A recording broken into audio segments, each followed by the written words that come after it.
बिस्मिल्लाहिर्रहमानिर्रहीम अस्सलाम वालेकुम। आज हमने क्वेश्चन नंबर 12 करना है। उससे पहले मैं एक फार्मूला बता देता हूँ। अगर हमारे पास कोई पॉइंट ए है, उसका अगर पोजीशन वेक्टर हमारे पास गिवन है स्मॉल a1 और पॉइंट बी है, उसका पोजीशन वेक्टर है स्मॉल b1। ठीक है।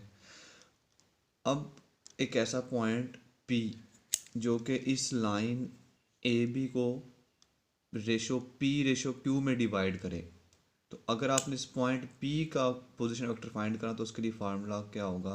यानी हमारे पास एक पॉइंट A है, उसका पोजीशन वेक्टर गिवन है, पॉइंट B है, उसका पोजीशन वेक्टर गिवन है।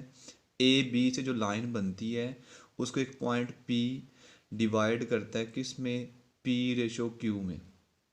तो हमने अगर पोजीशन वेक्टर फाइंड करना हो इस पॉइंट P का, तो उसके लिए फार्मूला क्या होगा।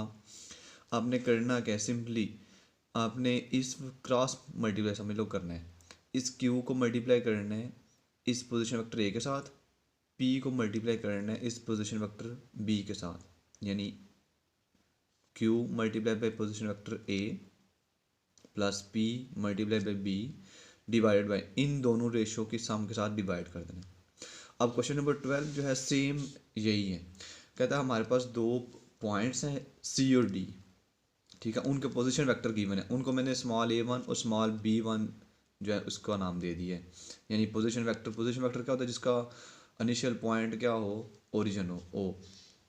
यानी पोजीशन वेक्टर ऑफ C हमारे पास गिवन है, वो किसे इक्वल गिवन है, वो है 2i-3j। उसको मैंने स्मॉल a1 का नाम दे दिया है। पोजीशन वेक्टर ऑफ D जो है वो गिवन है। अब एक पॉइंट जो इन दोनों को एक पॉइंट डिवाइड कर रहा है, इन दोनों से जो लाइन बन रही है उसको एक पॉइंट डिवाइड कर रहा है किस रेशो में, 4/3 में। ये क्वेश्चन में गिवन है। आपने करना क्या है, उस पॉइंट का पोजीशन वेक्टर फाइंड करना है। तो मैंने कहा था क्या करना है, जस्ट आपने पोजीशन वेक्टर अगर फाइंड करना है तो आपने क्या करना है, क्रॉस मल्टीप्लाई जस्ट लाइक कैसे करते हैं वैसे कर लेना है। यानी उसका फार्मूला ये है कि 3 मल्टीप्लाई होगा A1 से, ए से, 4 मल्टीप्लाई होगा B से, और इन दोनों के सम से हम डिवाइड कर देंगे। तो ये मैंने वहाँ यहाँ पे लिख दिया। पोजीशन वेक्टर को स्मॉल r से लिखते हैं, या फिर आप यही लिख देना position vector of required point is क्या होगा, 3 multiply by A1 A, 4 multiply by B। अब A की वैल्यू हमारे पास ये गिवन है वो पुट कर दी है, B की वैल्यू गिवन है वो पुट कर दी है, 3 से अंदर मल्टीप्लाई कर दिए, ये आ जाएगा 6i-9। 4 से अंदर मल्टीप्लाई कर दें, नीचे 3 + 4 जो है वो 7 हो जाएगा। ठीक है, अब आई वाले को आई में ऐड करना है। 6 + 12i तो आ जाएगा 18i, -9i -9j plus 8j तो रह जाएगा -j और बटे में 7। तो इस पॉइंट का पोजीशन वेक्टर फाइंड हो गया। या अगर इसको लहदा डिवाइड करना चाहें तो लहदा भी डिवाइड कर सकते हैं। तो ये यहाँ पे खत्म हो जाएगा। सेम सेकंड जो पार्ट है इसका, वो भी सेम सारे का सारा यही है। फर्स्ट को आपने रख लेना है A, सेकंड को आपने रख लेना है B। उसने जो रेशो दी हुई है वो रेशो दी हुई है 2/5। तो आपने इस पॉइंट का पोजीशन वेक्टर फाइंड करना है, उसको R रख लेना है। तो कैसे लिखेंगे, R इज़ इक्वल टू ये 5 जो है मल्टीप्लाई होगा A के साथ, प्लस 2 जो है वो मल्टीप्लाई होगा B के साथ, और बटे में क्या आ जाएगा 5 + 2। तो ये जो हमारे पास फार्मूला ये बन जाएगा, इससे पोजीशन वेक्टर निकल आएगा। अब है एक्सरसाइज 7.2। एक्सरसाइज 7.2 में क्वेश्चन नंबर 1 का आपने थर्ड पार्ट करना है। उसमें आपने करना है क्या, पॉइंट उसने दिए हुए 3 A B and C, 3 points given है। कहता आपने करना क्या है, आपने इसकी वैल्यू फाइंड करनी है 2CB - 2CA। बिल्कुल सिंपल, पीछे आपने ये फार्मूले वगैरह पढ़े हुए हैं, ईजी है बिल्कुल। तो इसका किस तरह से करेंगे हम, सबसे पहले क्या करेंगे, ये दोनों वेक्टर्स फाइंड कर लेंगे। CB वेक्टर फाइंड करेंगे। CB वेक्टर कैसे फाइंड करते हैं, B में से C पॉइंट को माइनस करते हैं, वो आप कर लेंगे इजीली बिल्कुल। ये हमने वैल्यू फाइंड करी, इसको क्यों नंबर 1। अब दूसरा जो है CA, उसको फाइंड कर लें। CA कैसे फाइंड होगा, A में से C वाला पॉइंट माइनस करना है। यानी ये आ जाएगा 2 - 2i, 5 माइनस और माइनस प्लस 6j आ जाएगा। तो ये आ जाएगा 0i प्लस 5 + 6 11j। तो 0i अगर ना भी लिखो तो कोई मसला नहीं, यानी आ जाएगा ये 11j के इक्वल। अब जो ये सारी वैल्यूज़ हैं दोनों इसमें हम पुट कर देंगे जिसकी वैल्यू फाइंड करनी थी। वो आ रहा था 2CB माइनस 2CA वेक्टर, तो इसमें वैल्यू पुट कर दो। CB की वैल्यू हमने ये फाइंड की थी, ये पुट कर दी, -2 ऐसे ही CA की वैल्यू जो हमने फाइंड की थी वो पुट कर दी है, ठीक है। अंदर 2 से मल्टीप्लाई कर दो, इसको 3 से मल्टीप्लाई कर दो। आई वाला आई में ऐड होगा, आई तो सिंगल ही आ रहा है तो सिंगल ही आ जाएगा। जे वाला जे में आपस में ऐड हो जाएंगे, 14J माइनस 22J, तो ये रह जाएगा -8J। अब है क्वेश्चन नंबर 2। क्वेश्चन नंबर 2 बिल्कुल ईजी है, इसमें आपने सेकंड थर्ड पार्ट दो करने हैं इसके। अब मैंने वो सेकंड नहीं किया, थर्ड किया है क्योंकि सेकंड इससे ज़्यादा ईजी है। अब क्वेश्चन नंबर थर्ड में क्वेश्चन नंबर 2 में एक तो यू वेक्टर दिया हुआ है, वी वेक्टर दिया हुआ है और डब्ल्यू वेक्टर दिया हुआ है। आपने करना क्या है, इसका third part 3v plus W, इसकी मैग्नीट्यूड फाइंड करनी है। पहले तो हम क्या करेंगे, 3v plus W vector find करेंगे, फिर उसके हम मैग्नीट्यूड ले लेंगे। मैग्नीट्यूड का हमने फार्मूला पढ़ा था। अब इसमें क्या हुआ है, वहाँ पे हमने आई और जे के लिए पढ़ा था, साथ इसमें के भी आ गया, तो कोई मसला नहीं। के अगर आ गया, पहले वहाँ पे हमारे पास फार्मूला था आई वाले कोएफिशिएंट का स्केयर प्लस जे वाले कोएफिशिएंट का स्केयर, यहाँ पे अब आ जाएगा प्लस जे के वाले कोएफिशिएंट का स्केयर, उसका अंडर रूट, सेम वही फार्मूला लगेगा। तो सबसे पहले मैं ये फाइंड करने लगा हूँ 3v प्लस डब्ल्यू वेक्टर। अब 3v प्लस डब्ल्यू, 3 ऐसे ही, v वेक्टर हमारे पास गिवन है वो मैंने वैल्यू पुट कर दी यहाँ पे, प्लस डब्ल्यू की वैल्यू थी वो हमारे पास ये, मैंने वो यहाँ पर पुट कर दिया। 3 से अंदर मल्टीप्लाई कर दे 9, 3 से मल्टीप्लाई किया 9, ये आ रहेगा 6, ये आ रहेगा 6 के यूनिट वेक्टर, प्लस ये सारी वैल्यू ऐसे ही। अब आई वाला आई में ऐड होगा, 9 + 5 14 आ जाएगा, 14 आई, माइनस जे वाला ये -6 है और माइनस जे है जस्ट, ये आ जाएगा -7J। के वाले 6 + 3 वो आ जाएगा 9K। अब इसकी हमने फाइंड करनी है मैग्नीट्यूड। मैग्नीट्यूड के लिए फार्मूला क्या था हमारे पास, आई वाले कोएफिशिएंट का स्केयर, जे वाले कोएफिशिएंट का स्केयर, प्लस यहाँ पे आप के वाले कोएफिशिएंट का स्केयर और उसका अंडर रूट।